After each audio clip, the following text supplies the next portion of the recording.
Ladies and gentlemen, welcome again here in Bremen, and we are here right now in the same stage, same place where Sona Jobarteh, our Gambian legend, the only female player, a female kora player in the Gambia, now in the international stage as one of the most, amazing and well-articulated artists for the Gambia. Welcome to Bremen, and thank you so much for being here. It's an honor to meet you as a Gambian. So, if I may ask, how does it feel being here in Bremen for the first time? I mean, every time I go somewhere new, it's always going to be something that I enjoy. I always say anywhere I go, the audiences are totally unique. Even you're in the same country, but if you go to different parts of the same country, it's like you are really in a different space. So anytime I go somewhere new, I always appreciate it, and it's always good to be able to connect with new people and to be able to perform to people that might not have seen me before. Gambians in Bremen, have been waiting for this day. But for myself, I've been wondering when will I meet Sona. Okay. And standing in front of you today, having this interview with you, it's just it's a big privilege, and I'm really, really humble and happy that I met you.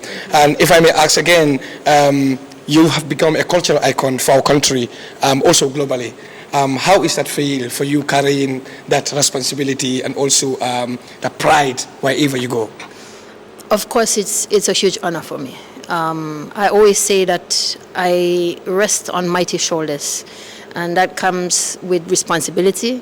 It also comes with the need to always pay respect to the very things that have allowed me to be here today. Mm-hmm. And so it's also very important that people recognize that I am somebody that is like a door. It's not about me. Yeah. I'm trying to also open a door and pave a way for especially young people, mm-hmm. to also make sure that they value and stay connected to the very culture and traditions that have given birth to them. Mm-hmm. And make sure that people can understand that in order to be successful and recognized internationally, mm-hmm. you don't have to abandon your own culture.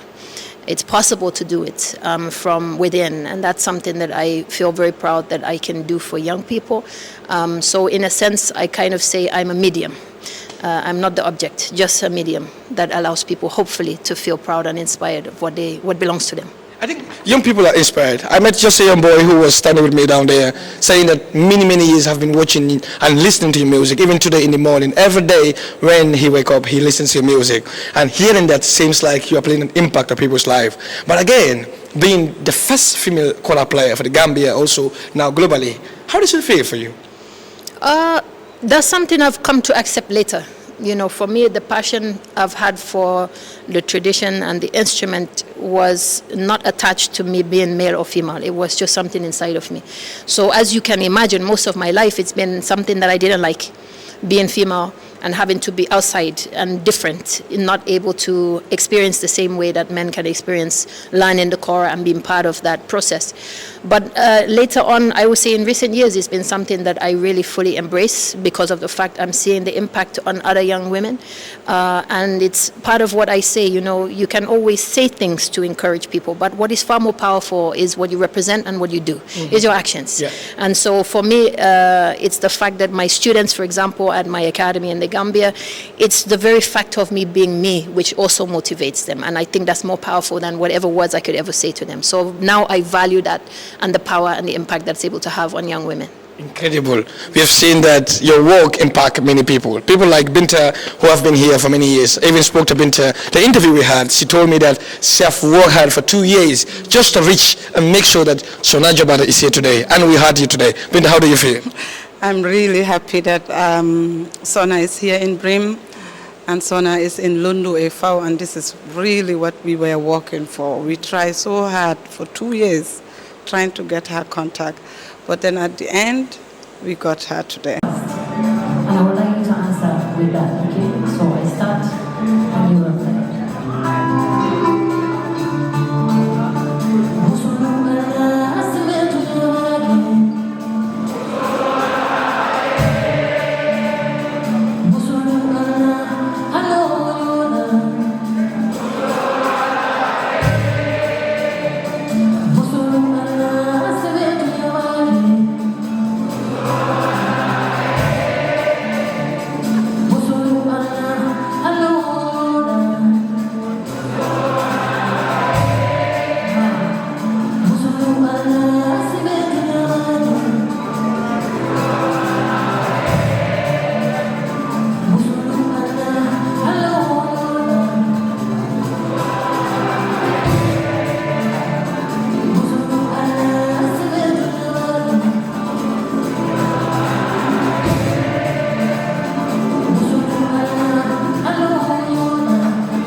So now we've seen that Bintu worked so hard and make sure that within these 2 years she could find a way to have a contact with you.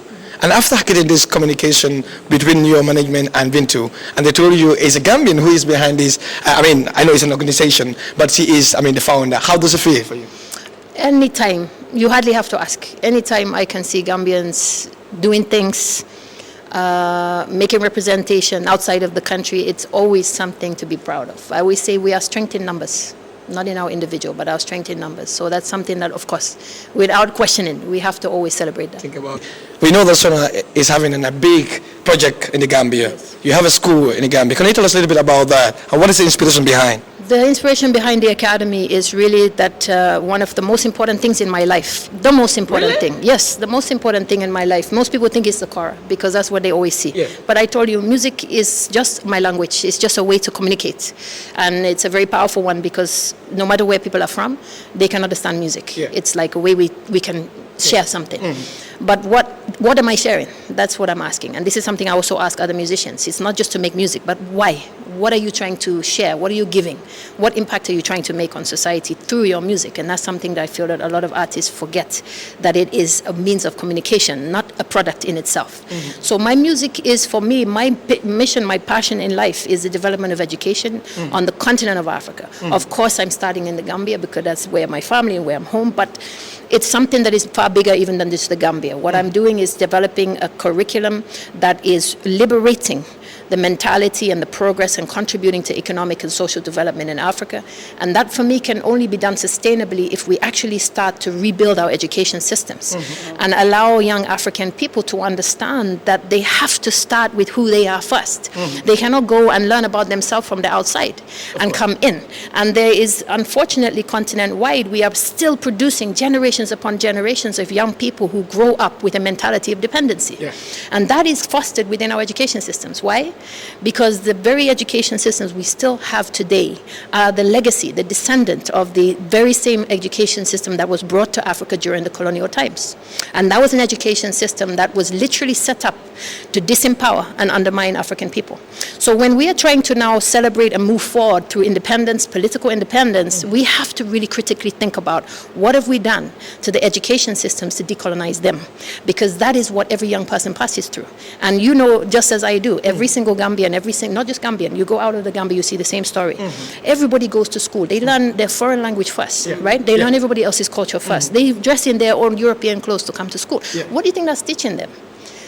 What do you think that's teaching them? Is it that they should be proud of who they are? Do they think that in order for me to be educated, that surely that means I should behave like a European? Of course. Whether it's Britain, France, Portuguese, no matter who it was, you're telling the person from a young age, like I said, powerful is not what you say, it's what you do.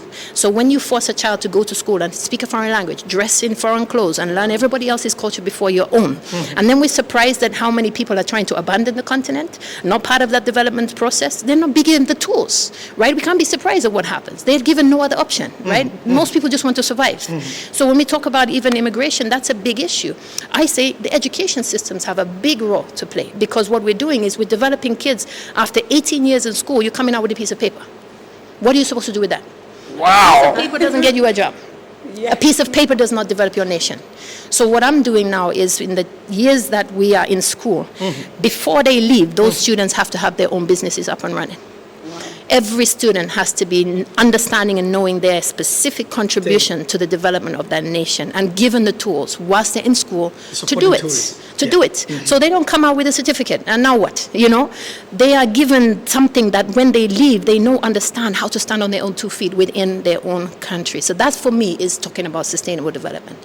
Aid, no. Trade, yes. That's what I mean. Wow, wow. You see, the importance of this interview is one of it is this. Many people have been watching and many have been hearing Sona's projects in the Gambia, but the impact, the goals, the motivation behind. Yes. I know we might think, okay, it's because of the music. No. She's doing music. No. But you just disclosed something that I have never heard anywhere else. How proud are you? How proud are you with such an incredible, not just like, I think of it like a music school, but this is bigger than that. That's a misconception only because I'm a musician. Yeah, yeah. And so people presume that my students are musicians. No, I have filmmakers, photographers, graphic designers, accountants, young people. There's a few musicians, but it's not about music. Music is culture, remember. It's not everyone that takes it as a profession. Exactly. Every student needs to learn culture. So this is the reason why they all learn their traditions, so that they go, no matter what profession they want to go, they all know who they are. Yeah. That's very important for me. That shouldn't be something surprising. But no, these are not professional musicians that I'm training. They are people who have the ability to impact every single sector. I have young people who want to be the next generation of leadership for the Gambia. So this is for me. This is again what I say. This is not about speaking to people and trying to tell them, you know what, we as Africans need to be empowered. I say yes, but what are you doing to make young people empowered? What are you actually doing? We can't just talk about it. It's not a conversation. It's an action. It's an action. It's an action. And education is an action, and it's a sustained action. And when you expose a young person for 10 years to an education system where every day it's normal to be African, every day it's normal to be proud of your culture, but at the same time pursue a level of academic excellence that is in line with your own culture, we see a very different type of mind. Very different. And that for me is how we change a country. Wow. I am speechless, to be honest to you. My final question will be, what is your expectation today? The one thing I don't do is come with expectation. I think that's a mistake. Understand that to be a musician, in my eyes, you are servant to society. You are not the commander. You are serving. So for me, if I'm here to serve people, the first thing I have to do is first of all reach out, feel them, connect with them, and then learn about how I can communicate. So for me, expectation means I'm not willing to listen. So every time I go to a new audience, it's like a blank sheet, open, and I see what happens, and then we start to exchange. That for me is, the beauty of making every show different. 10 years ago, this year, 2015, and it was a song to celebrate 50 years of independence for the country. And this was a song that I wanted to dedicate, most important, to the people of the Gambia. The most important part, no doubt, of every country is its citizens. And so this is a celebration not just for Gambians inside the country, but really to also call on all the Gambians around the world to ask never to forget where you came from. Always be proud of your roots, your heritage, and wherever you go, represent that with honesty and truth. So this is a dedication especially to the Gambians around the world, and of course, the Gambians here tonight. This is for you.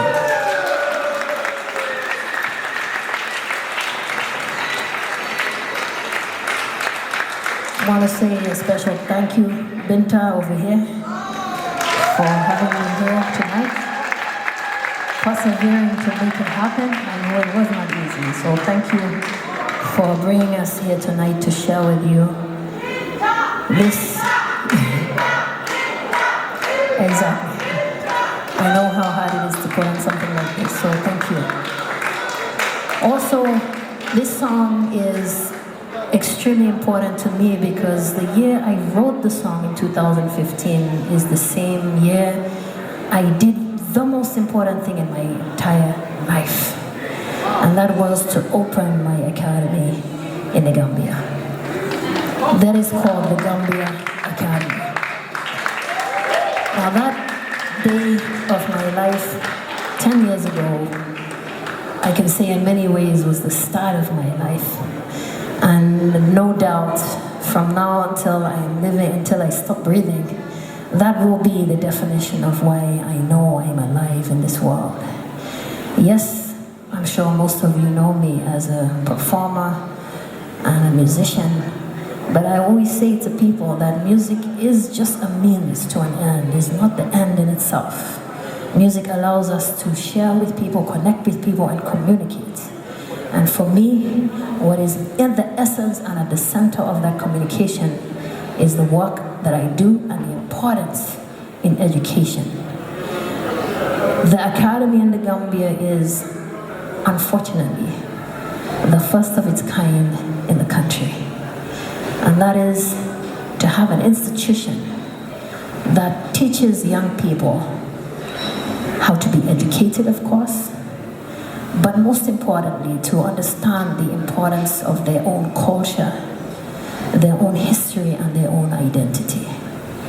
Now, whilst we celebrate 50 years of independence, now 60 years this year, it is important that I remind everyone, whether you are Gambian, whether you are African, or wherever you are in the world, the importance of understanding that independence is not just a political goal. It is about also reaching mental independence.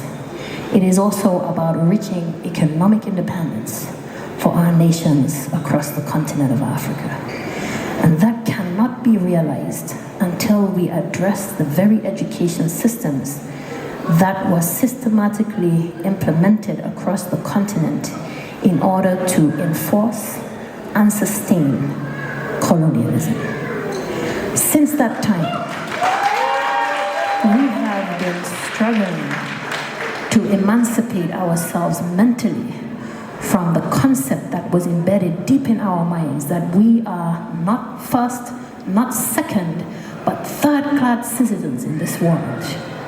Across the entire continent, still to this day, whilst we celebrate independence year after independence year, we are still people who see ourselves as inferior to other nations, specifically those nations and cultures that colonized us. And for me, this changes when we alter our education system. I am extremely proud in my academy that I have young people who come to school every single day and are educated in all the things that you would expect a young person to be educated in: literacy, mathematics, science, history, geography, everything that you would expect young people to learn. However, they do not have to emulate a foreign culture in order to achieve education. And that, unfortunately, is the norm, not just for every other Gambian, but shamefully for me, within the context of celebrating independence, for every other African across the entire continent. That is still a reality. Going to school every day and speaking a foreign language every day and learning everybody else's culture before your own, that for me has a detrimental effect on the growth of the mentality of our young Africans. Until we see that it is essential that we uproot that system, build a new one that is based on our culture, based on our history, based on our traditions, then we will see a different tomorrow for young African people.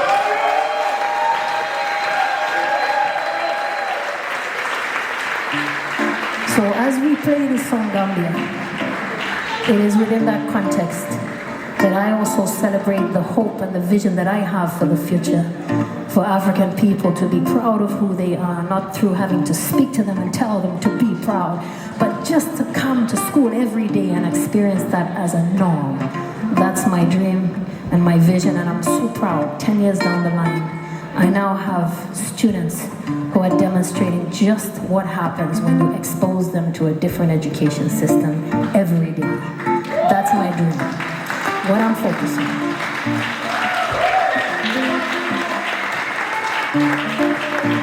Now, I don't know, this is a moment I was deliberating about because I don't like to put people on the spot. But if your name is Abdullah Keita, you better find your way up here right now. Right now. This is a special moment for me. Actually, more than 10 years ago, I met this young man in Kimbuji, my family compound, doing the most amazing, beautiful artwork I've seen in my life. And since then, since that year, 12 years ago I think it was, he has now become one of the most important people in my life. He has been a teacher of art and history at my academy in Gambia for almost 10 years. And I want you all to give him some love, because this person truly is a gift from above. His talent is ridiculous. Please, if you do not know, you need to know who this man is. Abdullah Keita from the Gambia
soir. Artistes pour réaliser la force qui t'emmène. Bamboo, you say me, impacted everything. Pass every bar, Moki Kaba. If it's new, past you, Bamboo, Moki Kaba. If it's new, past you, Moki Kaba. Dis-moi maintenant, c'est qu'ils ont trouvé le bon qui move, la positivité.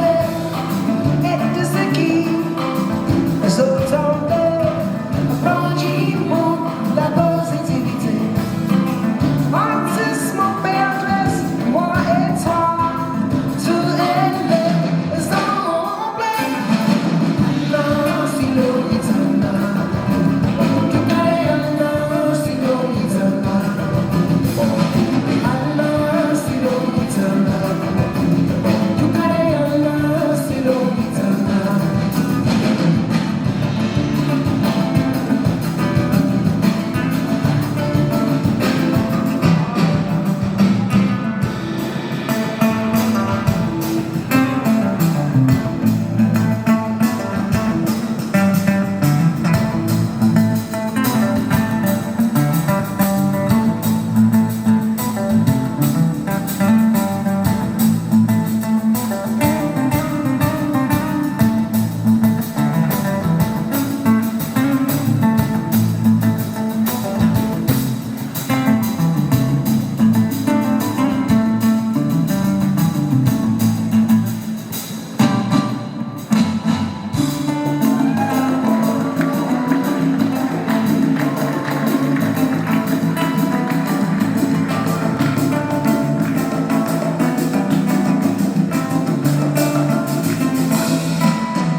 So now you know I'm proud of you, and you know I'm not just standing as an interviewer or a journalist. I'm here today as your friend, and I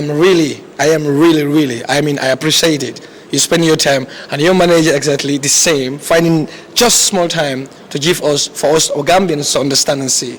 Thank you so much for your time, and we really appreciate I it. appreciate it. Thank you. Thank you so much. Yeah, we are looking forward to the show. Very much. We're looking forward Thank to you it. so much. You're very welcome. We do really. Thank you. Thank you. I appreciate it, to be honest. I appreciate